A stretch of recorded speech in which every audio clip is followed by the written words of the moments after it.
السلام علیکم معزز ویورز اینڈ لسنرز۔ کافی دنوں سے نا ایک چیز لوگ پوچھ رہے تھے، میں نے کہا اس کے حوالے سے اپڈیٹ کر دیا جائے کہ جیسے کرنٹلی ملک کے حالات چل رہے ہیں تو انسٹیبلٹی ہے اور لوگوں کو سمجھ نہیں آ رہی، کیونکہ بزنس ہم ایز اے بینکر تو ہمارا زیادہ تعلق سارا دن بزنس مین لوگوں سے ہی ہوتا ہے، تو بڑی بڑی انویسٹمنٹس آ رہی ہیں سیونگ والی سائڈ پہ، لیٹس سپوز جیسے 150 200 300 ملین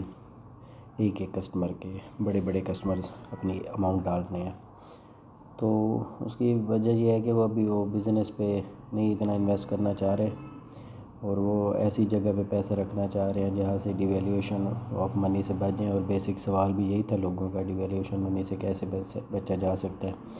انفلیشن بڑھ رہی ہے اور آپ لوگوں کو پتہ ہے کہ جیسے کائی ریٹ بڑھتا ہے تو اس کے ایفیکٹس جو آفٹر ایفیکٹس آتے ہیں وہ آپ لوگوں کے سامنے ہوتے ہیں، ہر چیز میں ٹیکسز میں اضافہ ہو جاتا ہے۔ تو لیکن اس کے باوجود کیا ہوتا ہے کہ جب بھی کائی ریٹ بڑھتے ہیں، میوچل فنڈز جو ہوتے ہیں ان کے پروفٹ بڑھ جاتے ہیں۔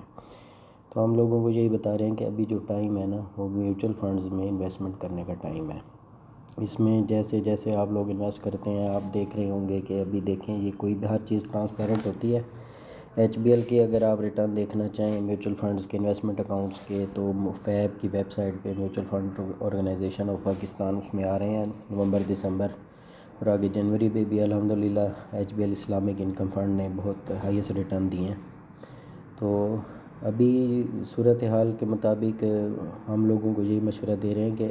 کچھ لوگ یہ بھی سوچ رہے ہیں کہ اگر ہم باہر چلے جائیں، اپنے پیسے کو باہر رکھ لیں، یورو میں، ڈالرز میں یا ریال وغیرہ میں، تو وہیں پڑے رہیں گے، ڈیویلیویشن سے بچ جائیں گے، تو ہم پاکستان میں نہ رہیں۔ دیکھیں جی، یہ اس میں جو ہم لوگوں کو مشورہ دے رہے ہیں وہ یہی ہے کہ آپ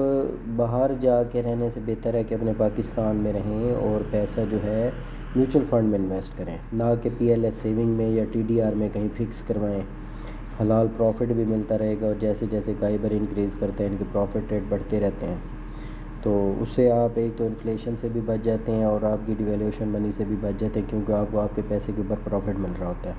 اور وہ پر ڈے ریٹرن ہوتا ہے اور یہ ڈیلی فلیکچویٹ کر رہا ہوتا ہے۔ تو اس میں جو ہے یہ آپ دیکھتے ہوں گے کہ حلال منافع کے ساتھ آپ اپنے ہی ملک میں اس ٹائم تک سروائیو کر سکتے ہیں جب تک کہ ہماری کوئی اسٹیبلٹی گورنمنٹ کے حوالے سے نہیں آ جاتی، کوئی الیکشن نہیں ہو جاتے، یا کوئی گورنمنٹ بیٹھ نہیں جاتی صحیح طریقے سے اور اچھے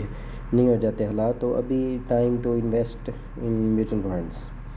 میوچل فنڈز کے حوالے سے کچھ لوگ یہ بھی پوچھتے ہیں کہ یہ کیا چیز ہے، اس کے حوالے سے میں ایک پراپر ویڈیو بناؤں گا، بیکورڈ پرائسنگ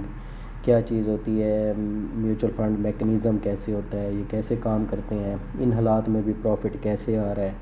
کیونکہ اسلامک انکم فنڈ یا انکم فنڈ یا financial sector income fund plan 1 وغیرہ میں تو پروفٹ جو ہے اس کی اینول اگر آپ ریٹرن نکالیں تو 19-20% ہے۔ تو وہ کیسے کام کر رہا ہے، کیوں پروفٹ آ رہے ہیں؟ کیونکہ لوگ سمجھتے ہیں کہ مطلب کہ ابھی جو ہے انسٹیبلٹی ہے اور گورنمنٹ کوئی صحیح ڈیسیژن ایسے نہیں کر پا رہی کہ جس سے جو ہے اسٹیٹ بینک کا کئی بار ریٹ کم ہو۔ تو ان چیزوں کو دیکھتے ہوئے اس کا سارا میکنزم بھی سمجھاؤں گا، بیکورڈ پرائسنگ کے حوالے سے آپ لوگوں کو بتاؤں گا وہ کیا چیز ہوتی ہے، اور یہ پروفٹ کیسے جنریٹ ہو رہا ہوتا ہے، کہاں کہاں بینک انویسٹ کر رہا ہوتا ہے۔ تو باقی مختصر یہی ہے کہ ابھی جو ہے ٹائم وہ ہے میوچل فنڈ میں انویسٹ کرنے کا، آپ لوگ میوچل فنڈ میں انویسٹ کریں، اور باہر جا کے یورو میں یا ڈالرز میں یا ریال میں ان چیزوں میں پیسے کو کنورٹ کر کے رکھنے کے بجائے دیکھیں آپ کے ملک سے پیسہ نکلے گا، باہر ملکوں میں چلا جائے گا، ان کو فائدہ ہونا ہے۔ اس سے بہتر ہے کہ آپ اپنے ملک میں رہیں، سیونگز کو چھوڑ کے جہاں پہ آپ کو 3-4% یا 5% 6% پروفٹ مل رہا ہوتا ہے، تو آپ کو وہ 18-19-20% پروفٹ والی سائڈ پہ میوچل فنڈ میں انویسٹ کر لیں، اور اپنا پیسہ اس ٹائم تک اس میں انویسٹ رکھیں جب تک آپ لوگ سمجھتے ہیں کہ ابھی ہمیں پیسہ نکال کے بزنس میں انویسٹ کرنے کی ضرورت نہیں ہے۔ تو جیسے ہی ملک کے حالات بہتر ہوتے ہیں، اس میں آپ کو یہ بھی پتہ ہے کہ پر ڈے ریٹرن کے ساتھ آپ اینی ٹائم ریڈمپشن بھی لے سکتے ہیں، اس میں آپ کو کوئی پلنٹی چارج نہیں ہوتی، اور جب آپ جتنا پیسہ نکالنا چاہیں یا جتنا پیسہ آپ اس میں ڈالنا چاہیں اس کے اوپر بھی آپ کو کوئی ایسا ایشو نہیں ہوتا بینک کو۔ تو اس میں ٹیکس ریبیٹ میں مل رہے ہوتے ہیں، آپ کو ٹیکس میں بھی بچت مل رہی ہوتی ہے، بیک اینڈ پہ آپ کے جو ہے رجسٹرڈ ہو رہا ہوتا ہے ایف بی آر میں کہ جی یہ بندہ آلریڈی جو ہے سی جی ٹی کے حوالے سے کیپٹل گین ٹیکس پے کر رہا ہے، تو اس میں بھی آپ کو یہ فائدہ ہو جاتا ہے۔ اوورآل دیکھا جائے تو میوچل فنڈ جو ہے وہ ایک بہترین چیز ہے، اس میں انویسٹ کریں اور اپنے پیسے کو محفوظ کریں، اور ڈی ویلیویشن آف منی سے بھی بچیں، اور انفلیشن کو بھی میٹ کر سکتے ہیں گھر بیٹھ کے آپ لوگ۔ تو باقی انشاءاللہ چینل کو میرے کو سبسکرائب کر دیا کریں، اور دیکھتے رہیں انشاءاللہ آپ کو فردر جو ہے اسی حوالے سے جو اپڈیٹس ہوتی ہیں بینکنگ سیکٹر کے حوالے سے، یا کوئی بھی آپ لوگ پوچھنا چاہتے ہیں چیز تو آپ کمنٹ کر کے پوچھ بھی سکتے ہیں۔ تو باقی اللہ حافظ، دعا کیا کریں پاکستان کے لیے، اور اپنے ملک میں رہیں، خوش رہیں، آباد رہیں۔ اللہ حافظ، تھینک یو۔